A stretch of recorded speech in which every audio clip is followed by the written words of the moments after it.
matter. Black lives matter. Black lives matter. Black lives matter. Black lives matter. Black lives matter. Black lives matter. Black lives matter. Black lives matter. Black lives matter. Black lives matter. Black lives matter. Black lives matter. Black lives matter. Black lives matter.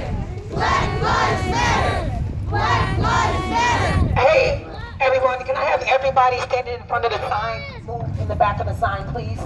I need all black people holding the Black Lives Matter banner, unless you're family or friends. Everybody to the back of the banner, please, for me.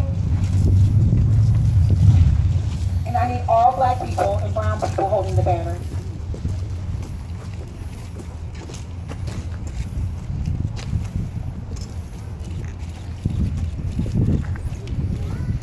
Thank you.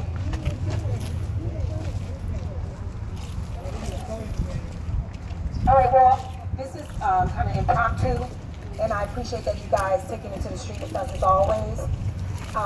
We're just doing this to make sure that we continue to create awareness about the vicious murder of Tony Robinson. He was shot 5 times in the chest by Madison Police Department. It was unwarranted. He's a baby boy. A mother has lost her child the other day. And as a community, we must stand together, we must mobilize, and we must organize. And most importantly, we must support our youth. Our youth has to be in the forefront of this at all times. They must always hold the banner. They must always be the ones to tell us what to do and what they would like to see happen. They are devastated. We have black boys and black girls scared now. It was already known that we live in the worst city in the country to be black. We have always said that if we don't get a hold and control over Madison Police Department, we will have a Ferguson to Madison. And I don't care what nobody says. Madison is a Ferguson. Yes, it is. Madison is a Ferguson, and it's ugly, it's insidious. Yes. And what happens is it's so insidious that you can barely tell that it's here. And what I mean by that is that we have this quiet racism. Yes. This racism that people have accepted as normal. And because we have accepted it as normal, we don't even know that it exists. We call ourselves progressive because we are under the illusion that we are operating post-racial. That, my people, is a lie. You have been bamboozled. You have been lied to. Black people are worse off today than they were in 1850. Think about that. We have more black boys and black girls in prison than was enslaved in 1850. We are dealing with structural and systematic racism. We are dealing with a system that has never seen us, black and brown people, as human. We are humans. We are no longer fighting and demanding civil rights. We are here because we demand to be treated like humans. We are here because it is necessary that everybody proclaims and understands that Black Lives Matter. I'm so tired of engaging in conversation that all lives matter. Let's get this clear. We understand that all lives matter. The problem is not that we don't believe all lives matter. The problem is we live in a country that doesn't believe Black Lives Matter. And once we stand against the injustice of black and brown people, the most disenfranchised, the most marginalized, until we stand and demand justice for them, no lives matter. Because how can we proclaim all lives matter except black and brown people? How can we do that? How can we say that we live in a fair and just society in Madison and Dane County when black and brown people are arrested at a rate of 8 to 1? How can we dare say that? How can we be in a city that has a population less than 6%, but we make up 50% of the jail, and we know that crime rates are equal across the board? How can we come to terms with that and feel that come out of our mouth that we are not a Ferguson? This is definitely a Ferguson, and we better start acting like it. We better start acting like we got problems and addressing it very radically and proactively. We must stand every day. This is not a moment. This is a movement, my people. Tony has lost his life. He is dead. A little boy is dead, shot 5 times in the chest. I want you to get that in your head. He was shot 5 times in the chest by Madison Police Department. And they're going to do what they always do, what the media always do. They frame our black boys and our black girls as criminals, innately violent.